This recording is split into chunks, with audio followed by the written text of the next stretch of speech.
Good morning, FlatsClass YouTube fans. Today, we're going on a road trip. We're headed to Hells Bay Boat Works in Titusville, Florida. Why? We're picking up my brand new skiff. I've been waiting on it for a long time. Excited about getting it set up. I've got some great ideas for it. We're gonna go over some of those ideas with the plant manager, Jake Rakin, when we get there. And then she's coming back to the barn and we're gonna start fishing YouTube videos out of it. Come on, jump in the truck with me.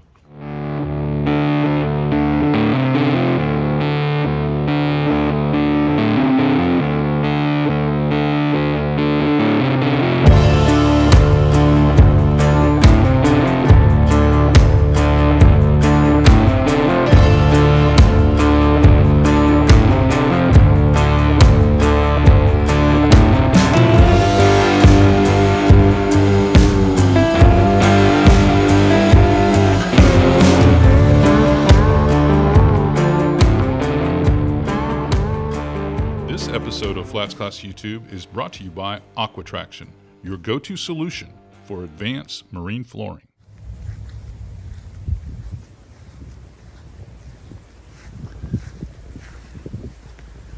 At the plant this morning, time to pick up the new skiff. Always the best day, the first day and the last day with a brand new boat. So we've arrived here at Hells Bay Boat Works. We're in the showroom shop. You can tell we've got boats everywhere that are going all over the place. And I'm sorry for the cinematic soft mode. And I'm here with plant manager Jake Rakin. So Jake's here. You'll remember Jake from the Skiff Challenge. Yes. He's the one that looked very tired when it was all over. But we're here to pick it up, and we're going to have Chris Peterson himself come out here and give us kind of the rundown on what the specs are and the performance numbers are on the professional before we take off. And I'm sure he's going to mention that I'm tarpon fishing with him tomorrow, but you'll see that in a minute.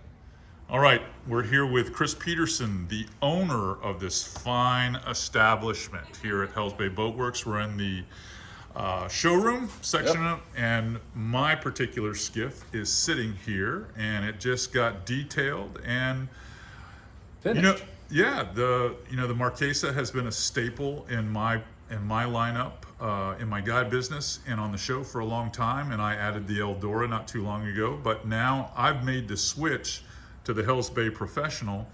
And what's going to be different for me? What's the specs on this one? You know, this is about 17 feet 8. It's not a whole lot less in length than your Marquesa, but it is thinner, so it's going to pull better. Yeah. But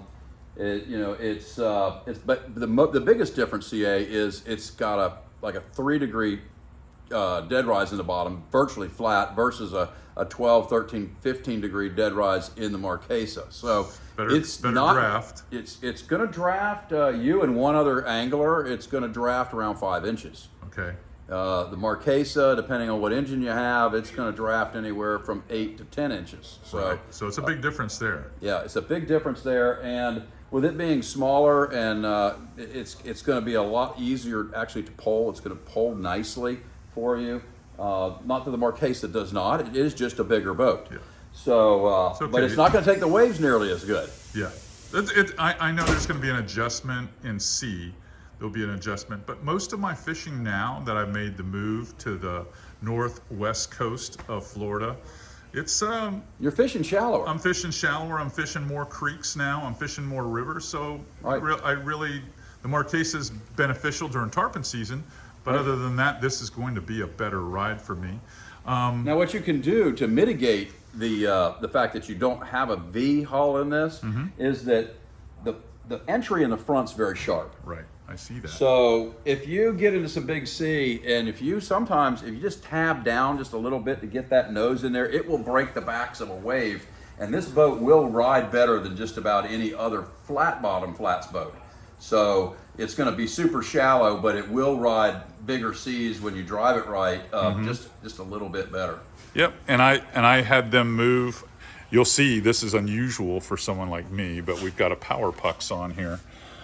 So we did put a trolling motor on the boat, but we did not put the batteries in the forward compartment. We moved them to the back just so that we could have that lift. Right, and you also have lithium ions, which makes a big difference. They're Weight-wise. 15 pounds per battery versus about 45 pounds per battery. So having those lithium ions in there, well, it's just great, because every pound that you put in the boat, you got to displace water. And, you know, that's just the way the physics work. So the less we put in the boat, the shallower it's going to get, and you want to be shallow up there in those creeks. All right, let's talk about the back of the boat here.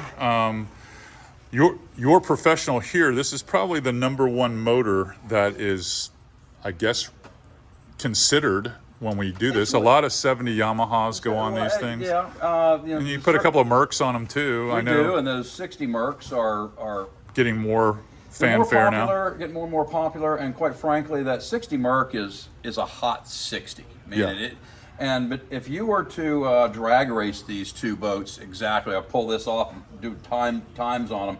There's not a lot of differential between that Mercury 60 and the 70. So it really becomes to the color, flavor, the brand that you like. But we do a predominant number of these 70s on the professional, and they've been solid. The 60 Mercury's a great engine. Also, the 60 Suzuki on these boats do really well. And again, it depends on what you like as the customer. That's right. And up here on the polling platform, you'll notice I did the push button. These are the push buttons for my power pole, which I went actually with a 6-foot power pole this time instead of the 8-foot blade, because I'm spending more and more of my time in these shallow creeks. Yeah, and this boat being a boat you typically will go shallower in, the 6-foot power pole is typically we put on the professional. Yeah. So I don't think you're going to see any reason to have an 8-foot.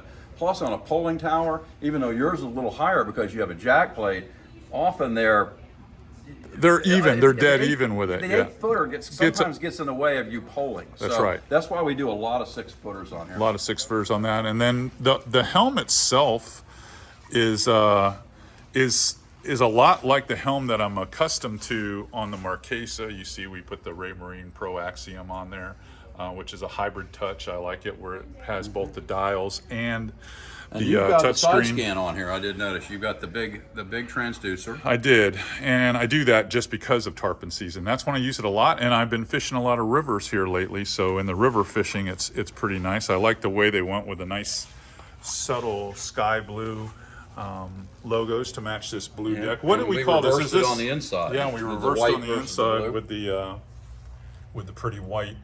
And then this will actually have the aqua traction put on here by Brandon Woods and those guys. Are you getting it with tarpon scales? Probably tarpon scales. I think in the future we're going to do a video with them installing that aqua traction on here, right? We're gonna do that in about 2 or 3 weeks here. Right. You guys are gonna see the whole install. All right, without further ado, I did get the sissy bar, by the way, this year. For being out there, and there it is laying on the floor. But we're going to pull this out and hook it up to the back of the back of the power pole truck as well. Have you had that on before? I've had it before, but it's definitely needed for a polling platform that high to make that big step. It's nice. One, it's a backrest at the same time, and you can step on it, so it really makes it easy going up and down the front instead of having to climb up the ladder on the sides. I love these cushions. They're nice and tight. Yeah, they're tight. That's a closed cell foam in there, so it makes it's tight, and they'll last a long time. Yep. All right, let's get the guys to help us wheel it out. So I'm getting ready to back up, hook up to the professional. Truck's over there. Oh, look who we have coming now. All right, Al, wishing me good luck? Yeah, man, we finally got your professional done, and should be hooked up, ready to go for Texas, fishing some of that shallow water, and I think this will be an excellent rig out there in Louisiana for you this year. You'll be able to get on some nice redfish for sure. Yeah, and we're gonna get this on YouTube tomorrow. Nice. On tomorrow. So the pro already cleaned up. Guys did an excellent job, a really excellent job on getting her ready for me, just in time for the season at Cajun Fishing Adventures and some of that filming we're gonna do out in Texas. All right, let me go get the truck. We'll back up. I was gonna put it on a floor here. We are ready to go. Safe and sound back here at the ranch house. The HB Pro made it all the way back, no issues, thankfully. Many of you probably wonder why I chose the professional build over the Marquesa build. The real reason is I just needed a shallower boat. I had to have a smaller, shallower boat. And although the Hells Bay Eldora fulfills that most of the time, it is a challenge in the Eldora when I have two big guys and myself.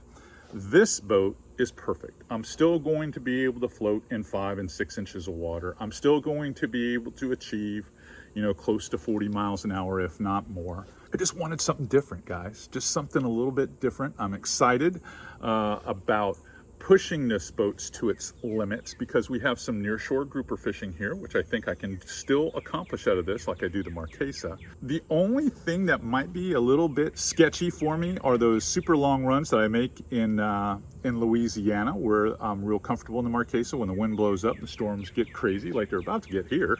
And tarpon fishing. Tarpon fishing, sometimes it's nice to have the bigger boat, you know, that can handle some swell with some onshore breezes.